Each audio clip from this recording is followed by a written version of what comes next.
Pour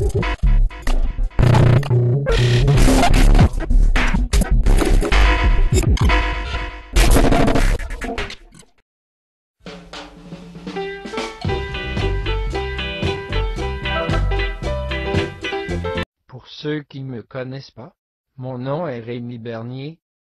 J'étais un guide de montagne qui travaillait pour Yanuska. Comme plusieurs, j'ai déménagé dans l'Ouest pour suivre mon rêve de vivre dans les montagnes. Depuis 2002, je partageais une vie excitante avec mon épouse Jacinthe à Canmore en Alberta. Soudainement, ma vie a bousculé. En octobre 2006, j'ai souffert d'un ACV grave, qui m'a mis dans le coma pendant presque un mois. J'avais une malformation vasculaire congénitale, qui a saigné sans avertissement. J'ai passé 19 mois en hôpital, dans des unités de réadaptation neurologique. J'ai progressé beaucoup, mais je vais rester toute ma vie avec des handicaps sévères. Mon côté droit est paralysé, mon côté gauche manque de coordination, ma vision et ma parole sont aussi affectées. Dans ma nouvelle vie, au quotidien, je continue à gravir des sommets. J'espère que vous allez apprécier ma présentation.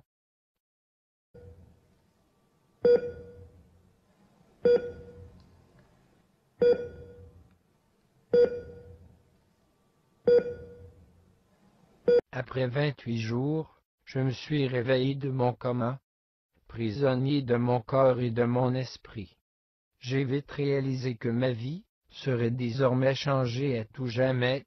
J'ai fait un bon bout de chemin pour être ici ce soir, et je voudrais partager mon histoire avec vous.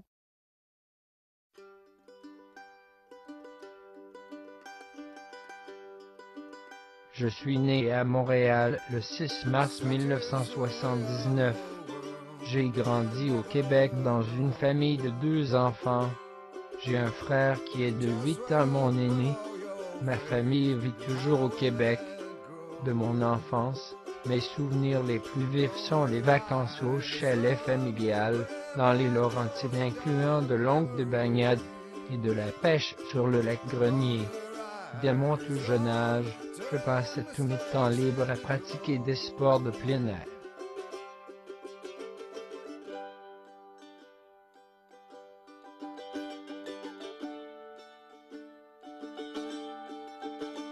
J'ai fait du ski de fond entre l'âge de 8 et 18 ans. J'étais vraiment dédié à mon sport. Pour être un bon skieur, ça prend comme atout de la persévérance et de la détermination, des atouts que j'utilise beaucoup maintenant tous les jours. Bien que le ski de fond soit un sport individuel, celui-ci m'a permis de faire de belles rencontres. Par exemple, j'ai eu la chance de compétitionner contre Brian McKeever, un athlète local de Canmore. Ce fondeur semi-voyant a d'ailleurs fait belle figure aux Jeux paralympiques en remportant 3 médailles d'or cette année. Au cours de mes 10 années de compétition, j'ai gagné plusieurs championnats provinciaux et de l'Est canadien. Mon résultat dont je suis le plus fier est sans aucun doute une médaille de bronze au championnat canadien. Après avoir essayé l'escalade de rocher, j'ai vite perdu mon intérêt face au ski de fond. J'étais sans cesse à la recherche d'adrénaline. L'escalade de rocher, l'escalade de glace, canyoning, la randonnée pédestre, le kayak et le télémarque sont tous des sports que je pratiquais. Grâce à ces activités, je pouvais assouvir mon désir de relever des défis.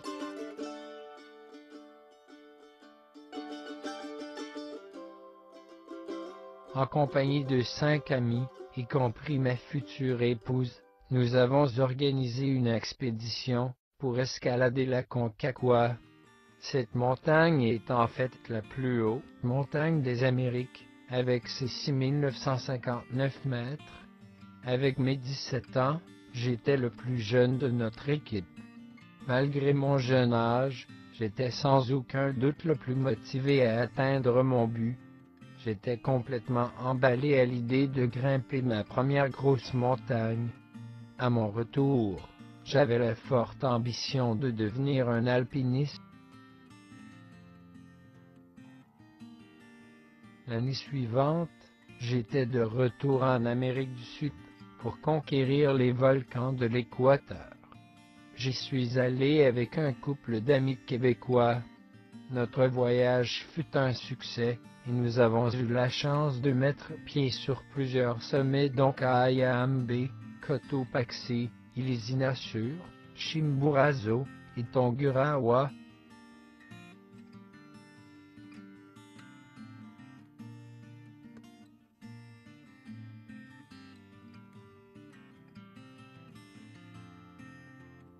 Initialement, j'avais planifié faire une expédition de ski à la terre de Baffin, juste après mon voyage en Équateur. Ensuite, je devais aller en Alaska faire le mont McKinley avec un ami. Malheureusement, les deux expéditions ont été annulées une après l'autre. Donc, le jeune homme de 19 ans, rempli de frustration, a décidé de partir en solo pour le mont McKinley. L'expérience fut éprouvante, et j'ai dû rebrousser chemin plus tôt que prévu. L'Alaska m'avait donc donné toute une leçon de sagesse. Il ne faut jamais sous-estimer les forces de la nature et la grandeur d'une montagne. Revenir à la maison avec un échec fut très difficile pour moi. À partir de ce moment, le désir de retourner en Alaska pour mettre le pied au sommet de cette montagne était encore plus grand. Mais cette fois-ci, je devais trouver un partenaire motivé, fiable et pleine forme physique. Ce partenaire avait été trouvé en Sébastien Pilote, un adepte de plein air qui fréquentait le même collège que moi à l'époque.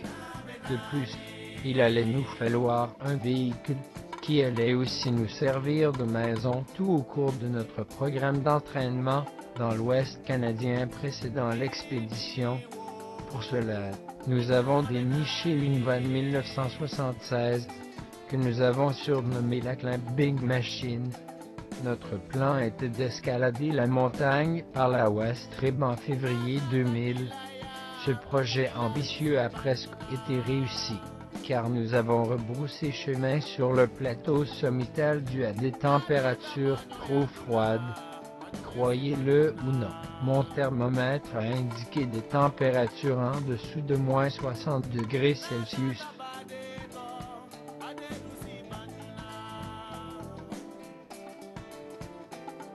Mon aventure dans l'Ouest canadien a débuté dans un style de week-end warrior. Comme j'étais un technicien en mécanique automobile, j'avais la plupart des fins de semaine de libre. Cela m'a permis de découvrir tout ce que les montagnes rocheuses avaient à offrir. De par ces expériences diverses, j'ai rencontré une foule de gens passionnés, façonné de belles amitiés et vécu des expériences exceptionnelles. En réalité, j'ai tellement adoré ça, que j'ai pris la décision d'en faire ma profession.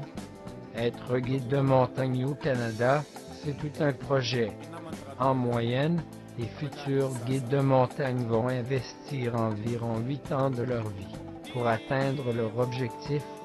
Pour ma part, j'ai fait mon guide de rocher et mon assistant guide alpin de l'Association canadienne de guides de montagne. Durant cette période, je travaillais pour Muscat, et j'ai également travaillé pour un chalet de ski de randonnée pour une saison, le camp Bel Chalet. Je tiens à remercier tous ceux avec qui j'ai partagé des moments dans les montagnes.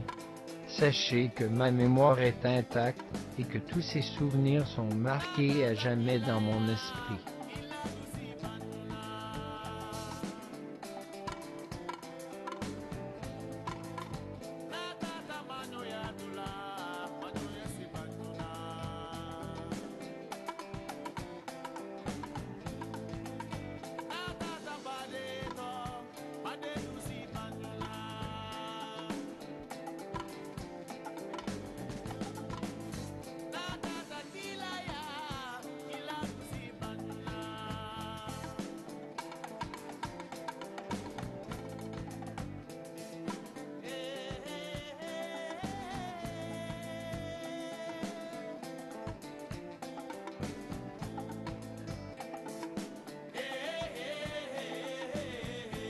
Suite à mon ACV, j'ai passé presque 6 mois à l'unité des blessés crâniens de l'hôpital Foothills. J'ai travaillé à tous les jours de 9 à 4.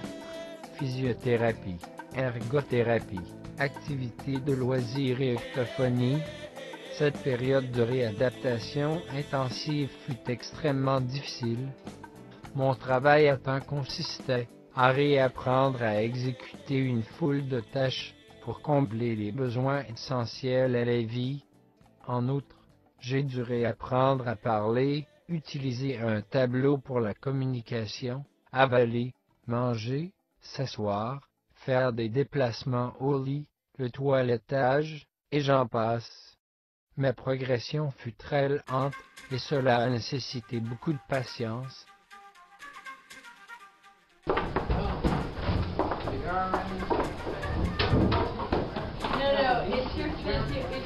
Il fait son transfert. We alternate?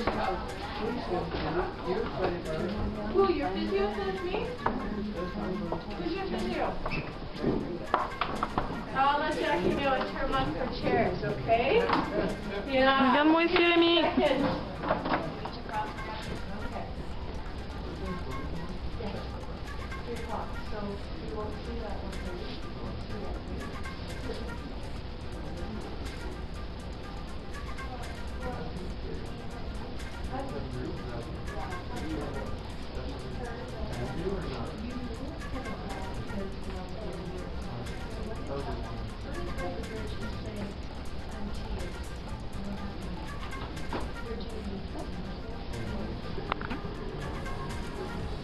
T. Ils sont pas. Nouveau mot.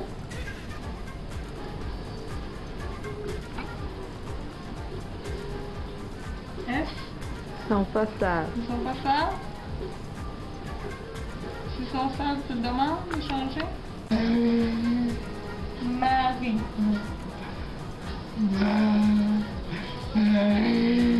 C'est tout. C'est bon, Rémi? C'est bon. C'est bien fait, ça, Rémi.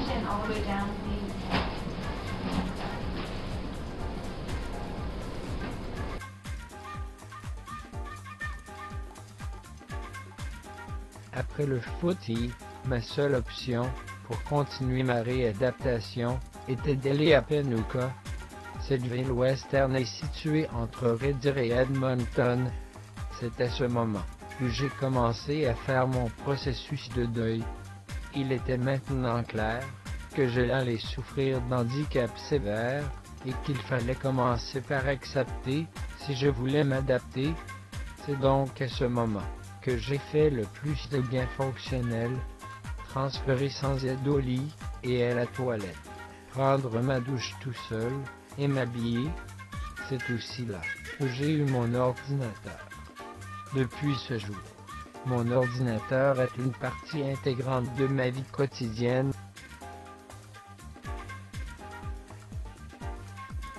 Avec mes handicaps, la recherche de nouveaux sports à pratiquer fut plutôt difficile. Un de mes amis, Patrick, a pensé à un concept d'ascension sur corde pour Noël 2008.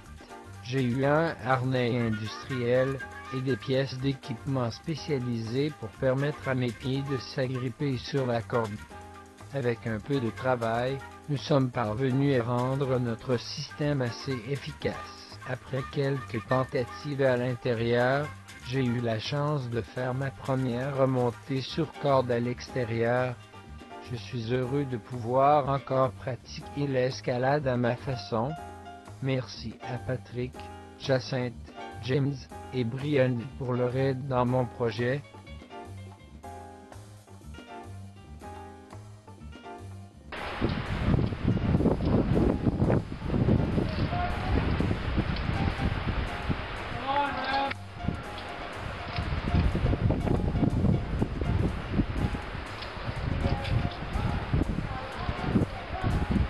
Du bas jusqu'en haut, quelques mètres avant l'ancrage.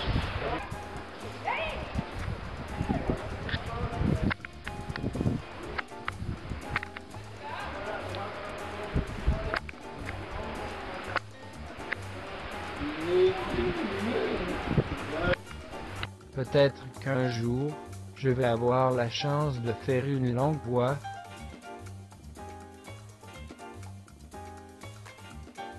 Voici ma nouvelle vie. J'ai peut-être des handicaps physiques sévères, mais, mentalement je suis prêt à affronter tous les défis. Je reste dans une maison de groupe du sud-est de Calgary. 2 autres jeunes handicapés y vivent avec moi. Au quotidien, j'adore garder mon emploi du temps occupé.